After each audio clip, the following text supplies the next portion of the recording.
Welcome to this CME CE certified activity titled Integrating the Latest Advances into Clinical Practice, Data and Expert Insights from the 2016 Meeting on Gastrointestinal Cancers in San Francisco. This educational activity is jointly provided by the Postgraduate Institute for Medicine and Access Medical Education and is supported by educational grants from Novartis Pharmaceuticals, Taiho Oncology Incorporated, and Lilly. My name is Dr. Pamela Kunz, Assistant Professor of Medical Oncology at Stanford University School of Medicine in California. My disclosures include consulting fees for Ipsen, Lexicon, and Novartis, and contracted research for Advanced Accelerator Applications, SNX, Genentech, Lexicon, Merck, Novartis, and Oxygen. Our discussion today will include the most exciting and compelling data in pancreatic adenocarcinoma, pancreatic neuroendocrine tumors, and GI neuroendocrine tumors from the 2016 GI Cancers meeting and insights on how these clinical advances may be practice-changing. So let's begin. The first study I'd like to highlight is Abstract 194 by Dr. John Strasberg and colleagues on the NETTER-1 study, a phase 3 trial in patients with midgut neuroendocrine tumors treated with lutetium-177 dotatate. So the background of this study is that limited tumor control options for patients with midgut or small bowel NETs exist beyond first-line somatostatin analogs. PRRT, or peptide receptor radionuclide therapy, has long been available in Europe, yet the data demonstrating its efficacy have all been retrospective in nature. So this study, highlighted in this abstract and subsequently a presentation, NETTER-1 is the first phase 3 multicentric randomized controlled trial evaluating 177 lutetium dotatate in patients with inoperable, progressive, somatostatin receptor positive midgut NETs. So in this study, 230 patients with grade 1 or 2 metastatic midgut NETs were randomized to receive either lutetium-177 dotatate every 8 weeks, and that was 4 administrations, versus high-dose octreotide at 60 milligrams every 4 weeks. Their primary endpoint was progression-free survival per RECIST 1.1, with objective tumor assessments performed by an independent central reviewer every 12 weeks. The secondary objectives included response rate, overall survival, toxicity, and health-related quality of life. So 230 patients were randomized 1-to-1 across multiple centers in Europe and the U.S. The median progression-free survival was actually not reached for the experimental arm of lutetium-177 dotatate and was 8.4 months in the high-dose octreotide arm. This was with a hazard ratio of 0.21 that was statistically significant with a p-value of less than 0.0001. The number of complete responses plus partial responses was 19 for an 18% response rate in the lutetium-177 dotatate group and only 3% in the octreotide LAR group. The overall survival data were not mature enough for definitive analysis. However, there was a trend favoring the lutetium-177 dotatate arm. So in conclusion, this phase 3 NETTER-1 study provides evidence for clinically meaningful and statistically significant increase in progression-free survival and objective response rate. There is a suggestion and only a trend in overall survival. This is likely to be practice-changing, and though it is currently available in Europe, we anticipate that this will be submitted for FDA approval in the U.S. There is a video of a presentation on this abstract available on the GI ASCO website. So the second abstract I'd like to discuss is 195 by Dr. Lee, of PD-1 blockade in mismatch repair deficient non-colorectal GI cancers. So mismatch repair deficient tumors harbor hundreds to thousands of mutations that may produce neoantigens that can be recognized and targeted by T cells. Mismatch repair deficiency can serve as a predictive biomarker for tumors across multiple histologies that may actually respond to immunotherapy, specifically PD-1 or programmed DEath-1 blockade, like pembrolizumab, which is an anti-PD-1 targeted agent. Mismatch repair deficiency is present in about 15% of colorectal cancers, and early efficacy of pembrolizumab has already been demonstrated in these MSI-high colorectal cancers.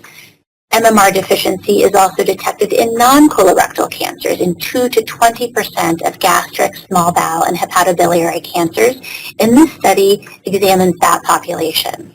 So this was a phase 2 study to evaluate anti-PD-1 pembrolizumab in patients with previously treated progressive advanced cancers. 21 patients were enrolled onto the non-colorectal cohort. The pembrolizumab dose was 10 milligrams per kilogram IV every 2 weeks. Primary endpoints were objective response rate. Secondary endpoints included PFS and overall survival. And in 17 patients with non-colorectal GI cancers, including ampullary, pancreas, biliary, small bowel, and gastric, only 10 patients were evaluable at the time of abstract admission. However, 50% had an objective response rate, so 5 out of 10. The disease control rate was 70%, so 7 out of 10. Overall survival was 21 months, and the median duration of response ranged between 5 and 17 months. The median follow-up was 7 months.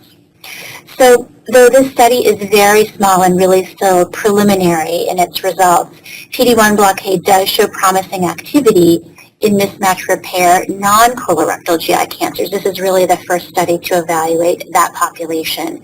A video presentation of this abstract is also available on the GI ASCO website.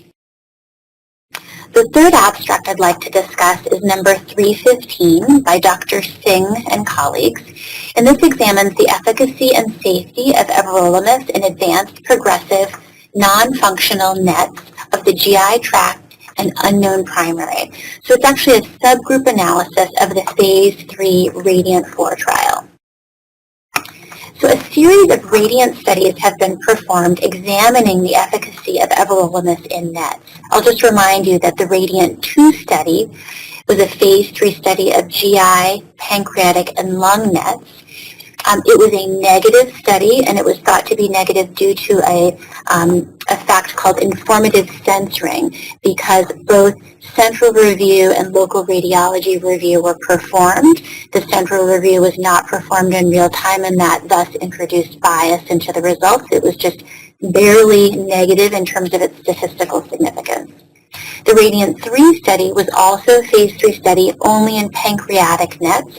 It was a positive study and demonstrated benefit of the everolimus arm with a progression-free survival of 11 months versus 4.6 months with a hazard ratio of 0.35. The third phase 3 study in the series was RADIANT-4. It examined GI and lung NETs, and it was a positive study favoring the everolimus arm over placebo with a progression-free survival of 11 months versus 3.9 months and a hazard ratio of 0.48. This was just published in The Lancet in December of 2015. So in this study, we're going to focus on a subset analysis of the RADIANT-4 trial. I'll remind you that 300 patients with advanced progressive well-differentiated, non-functional GI or lung NETs were randomized in this study 2-to-1 to everolimus versus placebo. And the results of this study, 175 had GI NETs and 36 patients had NETs of unknown primary. In the GI NET patients, the median age was 63, 55% females, 75% grade 1 tumors, and similar baseline characteristics were seen in the patients with NETs of unknown primary. In patients with the GI NETs, the median PFS was 13.1 months versus 5.4 months with placebo, with an estimated 44% risk reduction in favor of everolimus, so this was significant. And in patients with NETs of unknown primary, the median PFS was 13.6 months versus 7.5 in placebo. And of note, this actually was not statistically significant, though there was a trend towards favoring the everolimus arm. I should say that both of these subset analyses were pre-planned as part of the study. So this analysis demonstrates improvement in PFS for patients with GI NETs in that subgroup and suggests efficacy in the NETs of unknown primary, though not statistically significant. And the safety profile is consistent with that previously reported. I'd like to finish up the discussion with a couple of general comments, and I've grouped a few abstracts just to really bring out a few themes. So abstracts 395 and 312 both discuss modified FOLFIRINOX. So the goal is to really mention this role of the modification since the original publication by Conroy in 2011. So in that study, FOLFIRINOX was demonstrated superior to gemcitabine in the treatment of metastatic pancreatic adenocarcinoma, with an overall survival favoring the FOLFIRINOX arm of 11 months versus 6.8 months, with a hazard ratio of 0.57. A pre-PFS benefit as well, 6.4 versus 3.3 months, and a response rate benefit, 32 versus 9%. However, the dose intensity of the study was only about 80% due to required dose reductions for toxicity. So thus it prompted many oncologists to use modifications in practice despite the absence of prospective data validating this comparable efficacy and improved tolerability. So both of these studies went on to examine modified FOLFIRINOX. So briefly, the abstract 395 by Stein examined a phase 2 study of modified FOLFIRINOX in locally advanced and metastatic pancreatic cancer.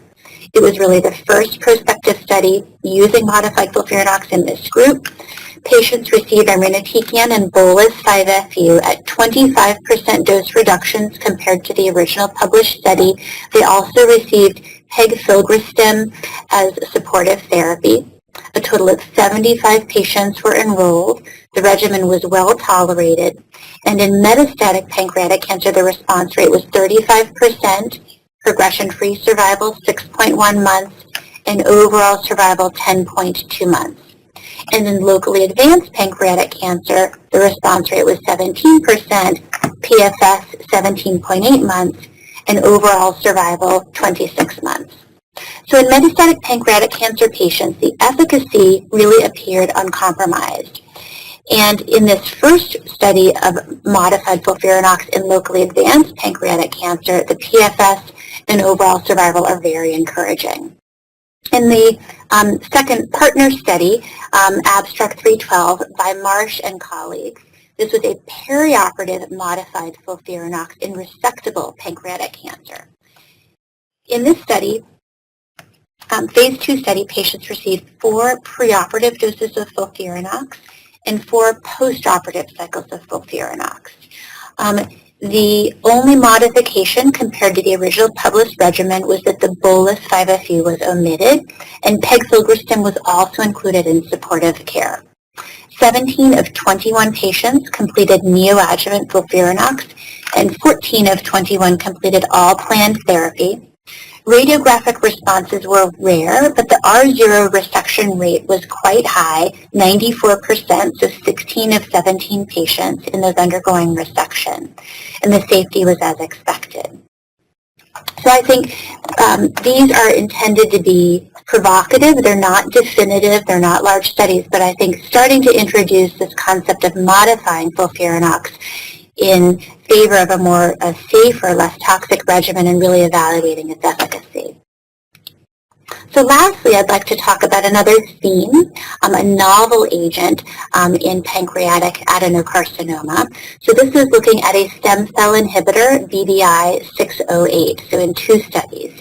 So abstract 284 by Dr. Shada and colleagues, a phase 1b study of BBI-608 in combination with gem/nab-paclitaxel in patients with metastatic pancreatic ductal adenocarcinoma. And a second study, Abstract 196 by Dr. Bakai-Saab, a Phase 1b/2 study of BBI-608 combined with weekly paclitaxel in advanced pancreatic cancer. So the goal in grouping these studies is to mention the role of this first-in-class cancer stemness inhibitor, BBI-608, in metastatic pancreatic adenocarcinoma plus chemotherapy. Cancer stemness is really thought to be associated with resistance to chemotherapies, thus the interest in combination therapies. So in the first abstract, 284, this was Phase 1b plus Gemnab paclitaxel. Its purpose was to determine the randomized Phase 2 dose. Patients were treated with BBI-608, 240 milligrams twice daily, plus Gemnab paclitaxel at standard doses. 31 patients were enrolled. 80% were actually treatment naive, and only 20% had received one prior line of therapy. It was very well tolerated. The most common adverse events included diarrhea, abdominal pain, nausea, and fatigue, and it had promising efficacy. So of the 7 patients evaluable for efficacy, the disease control rate was 100%. So 7 out of 7 patients had either stable disease or partial responses. Tumor regression was seen in 6 out of 7 patients, and median PFS was 7.8 months. In the second partnered abstract, number 196 by Dr. Bakai-Saab, this was a Phase 1b/2 study of BBI-608 plus paclitaxel in patients with heavily pretreated metastatic pancreatic adenocarcinoma. So patients were treated with BBI-608 at 480 milligrams or 500 milligrams BID, so note the difference in dosing compared to the prior study, in combination with paclitaxel. 41 patients were enrolled, had received a median of 2 prior lines of therapy, so much more heavily pretreated than that prior abstract. It was also well tolerated. Most common AEs included diarrhea, abdominal pain, and nausea, and also showed promising activity with a response rate of 7%, disease control rate of 52%, median progression-free survival of 10 weeks, and median overall survival of 24 weeks. And these data were better in the taxane-naive patients.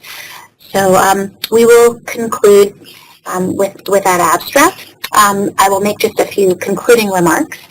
So abstract 194 of the NETTER-1 study demonstrated that PRRT prolongs progression-free survival compared to octreotide LAR in mid-gut nets. It's the first agent in small bowel nets with an increased response rate. There's also a trend towards improvement in overall survival, and it was deemed to be safe. Abstract 195 of a PD-1 inhibitor, pembrolizumab, demonstrates promising activity in MSI-high non-colorectal GI cancers. Abstract 315, the RADIANT-4 subset analysis, showed that the efficacy was maintained in a subset of GI nets and a trend towards maintaining that efficacy in unknown primaries. Abstracts 395 and 312 demonstrated that modified FOLFIRINOX was safe, and the efficacy appeared to be unchanged compared to the Conroy regimen in metastatic pancreatic adeno and encouraging efficacy in locally advanced. And then abstracts 284 and 196 showed a novel first-in-class stem cell inhibitor demonstrating that combination therapy is safe and has promising efficacy. With that, we'll conclude this activity. So thank you so much